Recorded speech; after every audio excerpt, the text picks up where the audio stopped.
Bonjour, Maître Viviane Koné. C'est un plaisir de vous rencontrer au PPD dans le cadre du mois de l'histoire des Noirs. Donc, c'est vraiment un plaisir de vous avoir avec nous. Bonjour, c'est un plaisir également de pouvoir participer à cette entrevue. Merci de m'y avoir convié. Merci beaucoup. Maître Viviane Koné, on sait que vous avez beaucoup d'expérience. Vous avez aidé d'autres avocats et d'autres avocats. Vous avez aidé des justiciables. J'aimerais que, pour le bénéfice des personnes qui vont nous regarder, que vous puissiez vous présenter pour nous, que vous puissiez nous présenter votre parcours professionnel. J'ai décidé d'embrasser une seconde carrière en droit après avoir travaillé comme gestionnaire de projet et également d'organismes communautaires pendant plusieurs années. Alors, j'ai fait donc un retour aux études pour terminer un bac en droit et en common law. Et depuis lors, je suis restée quand même toujours attachée au domaine communautaire dans ma carrière juridique. Alors, j'ai travaillé dans les cliniques communautaires, juridiques communautaires depuis mon ascension au barreau.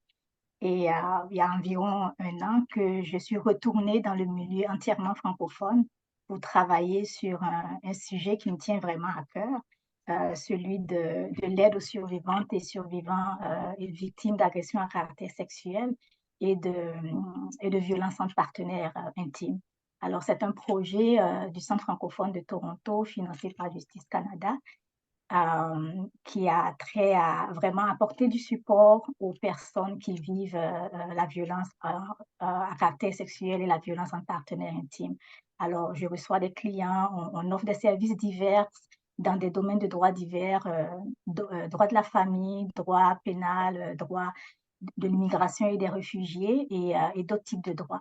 On fait également ce que j'aime beaucoup faire, de l'éducation juridique populaire pour vraiment informer monsieur et madame tout le monde de certains sujets pour leur permettre de connaître un peu l'essentiel de leurs droits. Okay? En ce moment, on fait en gros un peu ce que je fais là maintenant en tant qu'avocate. Donc, Maître Viviane Koné, merci pour tout ce que vous faites dans le milieu communautaire et surtout pour le milieu francophone. Quand on sait qu'il y a vraiment un besoin dans le milieu francophone d'avoir des avocats et des avocates comme vous. En décembre 2014, l'Assemblée générale de l'ONU avait proclamé dans sa résolution 68-237 la décennie internationale des personnes d'ascendance africaine. Des progrès ont été réalisés. On parle beaucoup plus de la contribution des Noirs dans les sociétés au Canada et dans d'autres pays. Certains gouvernements ont réalisé qu'il y avait toujours des problèmes. On sait qu'il y a eu des actions des actions positives qui ont été prises, surtout après la mort de George Floyd. Maintenant, il reste toujours quand même des défis qui sont liés à la discrimination, à la pauvreté et aux opportunités économiques, entre autres. Partagez-vous cette opinion en se basant sur votre expérience dans le domaine du droit? Est-ce que vous avez vu qu'il y a eu certains progrès au niveau de la société canadienne? Écoutez, oui, du progrès, il y en a et il va continuer à en avoir, j'en suis sûre. Alors, je suis vraiment d'avis que des actions positives ont été réalisées dans ce sens-là depuis que la résolution a été prise, la résolution de l'ONU. Et à titre d'exemple, depuis mars 2021 au Canada, la Chambre des communes a décidé de faire du 1er août le jour de la commémoration de l'émancipation. Alors, cette date est devenue vraiment une date pour honorer la mémoire des victimes de l'esclavage et conscientiser les populations canadiennes à la lutte contre la violence contre les Noirs, le racisme contre les Noirs. Et je crois que c'est vraiment des avancées importantes, intéressantes. Et aussi d'autres avancées qui ont été faites au niveau des lois, au niveau des politiques, beaucoup plus de sensibilisation par les employeurs sur la problématique. Mais quand même, en dépit de toutes ces réalisations, de tous les efforts qui sont faits par les uns et les autres, par les institutions, ben, il faut quand même reconnaître qu'il y a toujours du travail à faire. Alors, si on regarde simplement la question du profilage racial, c'est un fléau qui est toujours présent dans nos communautés et qui est réel. pas plus tard qu'en juin 2022, le chef de la police de Toronto a reconnu qu'il y avait vraiment un profilage racial systémique contre les Noirs. Donc, ça veut dire qu'il y a encore du travail à faire et on félicite le travail qui a été fait, mais il faut encore faire du travail parce que l'impact sur les communautés noires est grand. L'impact n'est pas seulement sur la personne qui a été victime du racisme ou de problèmes, mais l'impact est aussi sur les familles, l'impact est aussi sur les communautés de façon entière. Alors oui, on doit continuer de travailler sur la question. Tout à fait.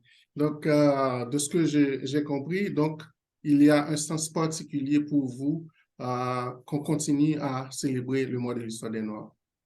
Ah oui, absolument. Il faut qu'on continue de célébrer le mois de l'histoire des Noirs. Euh, le mois de l'histoire des Noirs, c'est pas juste une célébration simple, je dirais. C'est une célébration qui revêt beaucoup de signification. C'est une célébration pour dire qu'il y a une population qui a été victime de certaines choses il y a plusieurs années et il faut qu'on ait un devoir de mémoire envers ces personnes-là. Et c'est aussi une façon de célébrer la contribution à notre société des populations noires et de montrer que ces populations ont beaucoup apporté à notre société. Donc aussi un devoir d'héritage que nous laissons à nos jeunes noirs ici dans la société, pour leur montrer des modèles de vie. Et pour moi aussi, c'est important de continuer de célébrer le mois de l'histoire des Noirs, parce que malheureusement, le racisme, il est toujours présent. Le racisme contre les Noirs est toujours présent dans notre société. Alors, tant que le racisme contre les Noirs sera toujours présent dans la société, ben, il y aura un devoir pour nous, en tant que communauté, en tant que collectivité, de sensibiliser, de conscientiser les uns et les autres sur la question. Alors, Tout oui. à fait. Et c'est effectivement pourquoi que le PPD organise ce type d'activité. C'est pour permettre aux gens de voir des personnes comme vous, des personnes expérimentées qui travaillent, pas seulement pour les Noirs, mais pour toutes les communautés, donc pour permettre euh, aux différentes personnes d'avoir accès à la justice. Donc, encore une fois, félicitations pour tout ce que vous faites. En tant qu'une personne d'expérience, donc il y a des jeunes juristes noirs qui aimeraient savoir comment se démarquer, comment entrer dans le milieu communautaire et comment exceller exceller dans le milieu communautaire. Donc, quel conseil avez-vous pour eux? OK. Alors, le milieu communautaire, c'est un milieu passionnant. Moi, comme je disais, j'y ai travaillé avant même de devenir avocate. J'ai aimé le milieu communautaire et j'ai choisi cette voie juridique là pour encore apporter plus à ce milieu communautaire-là. Alors, je veux tout d'abord leur dire que le travail qu'on fait dans le milieu communautaire juridique est un travail passionnant, c'est un travail captivant et vraiment gratifiant. On travaille avec des personnes extraordinaires qui nous font vraiment aller au-delà de ce qu'on peut offrir, qui nous fait vraiment donner du meilleur de nous-mêmes dans chacun des processus que nous entamons avec chacun de nos clients. Travailler dans le milieu communautaire, c'est travailler dans des tribunaux administratifs la plupart du temps, mais c'est aussi avoir la possibilité d'intervenir aussi dans les cours de justice de l'Ontario. Alors, c'est vraiment une panoplie d'expériences qu'on peut avoir en tant qu'avocat ou avocate dans une clinique juridique communautaire.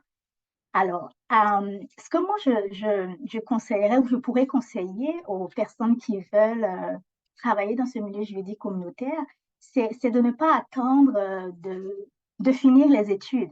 Donc, déjà, pendant les études, au commencement des études même, on les invite, je les invite vraiment à s'intéresser à ce milieu communautaire-là, à faire du bénévolat en tant qu'étudiant dans les organismes communautaires, à repérer des organismes communautaires qui les intéressent parce que les organismes communautaires, il y en a dans divers domaines. Okay? Donc, vraiment, en fonction de leur intérêt, leur centre d'intérêt, ils peuvent trouver un organisme communautaire qui répond à leur intérêt. Et donc, ils peuvent faire du bénévolat, s'inscrire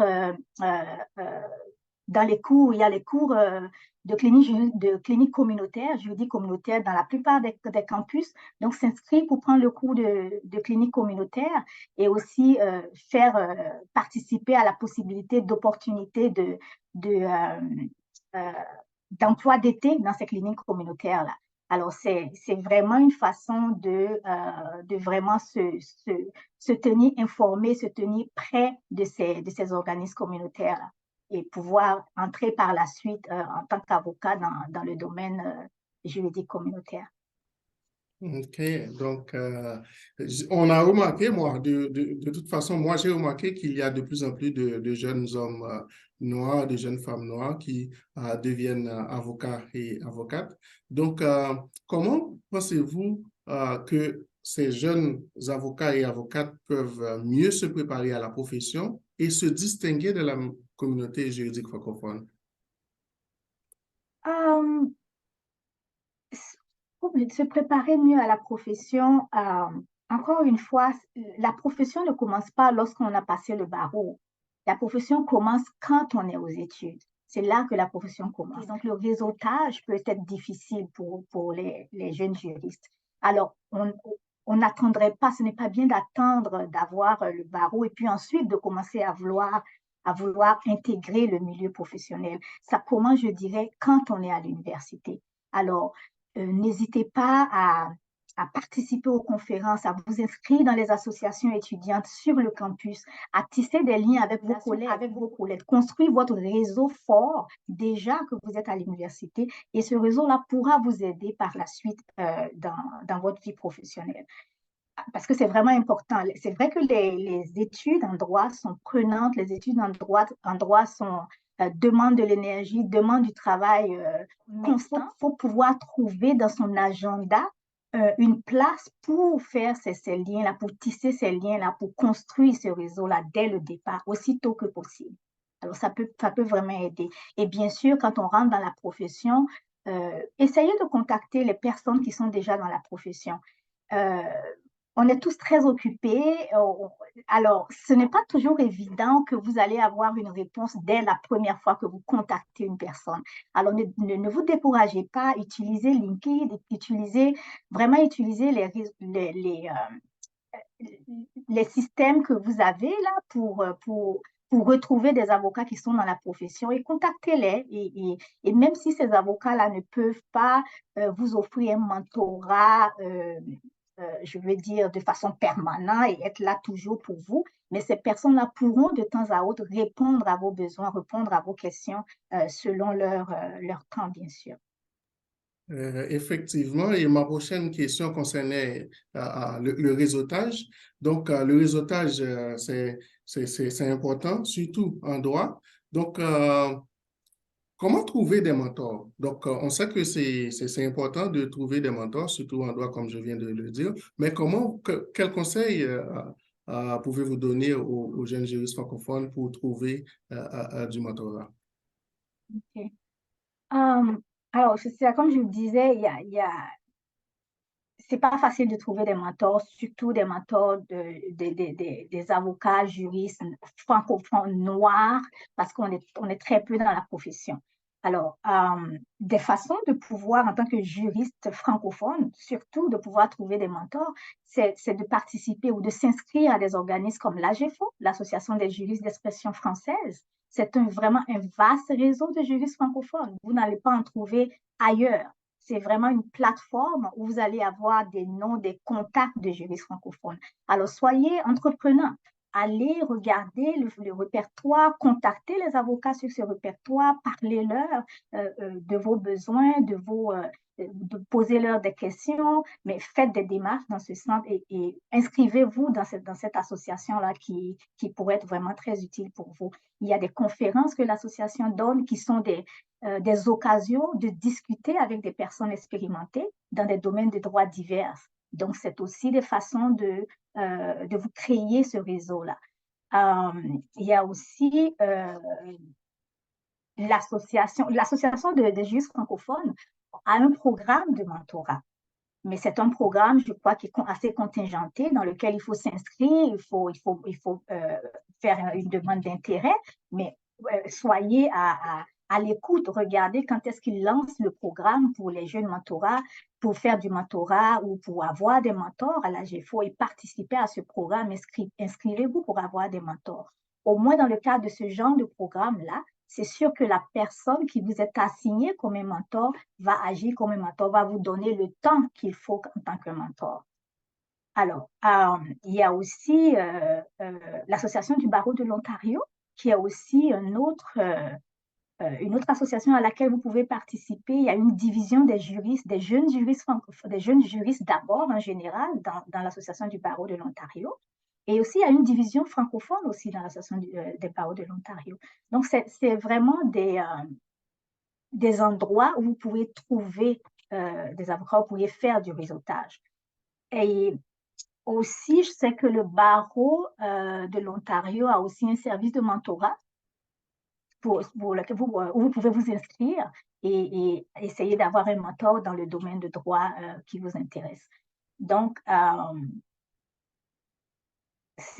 voilà un peu comment vous pouvez trouver, je dirais, des mentors et contacter. Faites la démarche, ne soyez pas timide. Contactez les personnes, les avocats qui sont dans le milieu pour vous faire connaître.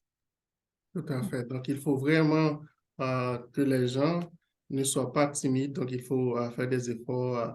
Il faut s'inscrire à la GFO, il faut s'inscrire dans les organismes qui proposent du mentorat. Donc, on est à notre dernière question pour vous. Donc, est-ce qu'il y a d'autres enjeux ou éléments dont vous souhaitez discuter toujours dans le cadre du mois de l'Histoire des Noirs? Je crois qu'on n'a pas fait le tour. J'encourage vraiment les jeunes, les personnes qui ont envie de faire ce métier-là, de ne pas hésiter, de ne pas regarder à ce qui pourraient être les obstacles qui sont réels et qui existent, mais de vraiment se lancer et de foncer et ils vont y arriver. Si nous y sommes arrivés et nous travaillons aujourd'hui en tant qu'avocats, alors je suis sûre qu'eux peuvent arriver et ils pourront faire encore mieux que nous. Merci beaucoup. Donc, c'était vraiment une discussion assez intéressante. Vous avez donné beaucoup d'informations. Ensuite, vous avez donné des conseils vraiment précis, donc que les personnes peuvent appliquer immédiatement après avoir regardé cette vidéo. Donc, il me reste au nom de Medsan, qui est la directrice du programme, et de toute l'équipe, de vous dire merci d'avoir pris le temps de nous parler et au plaisir de vous rencontrer dans d'autres circonstances. Merci beaucoup, M. Desmoulins. Merci encore au PPD. Merci beaucoup, ça a été vraiment un plaisir. Au revoir. Merci, au revoir.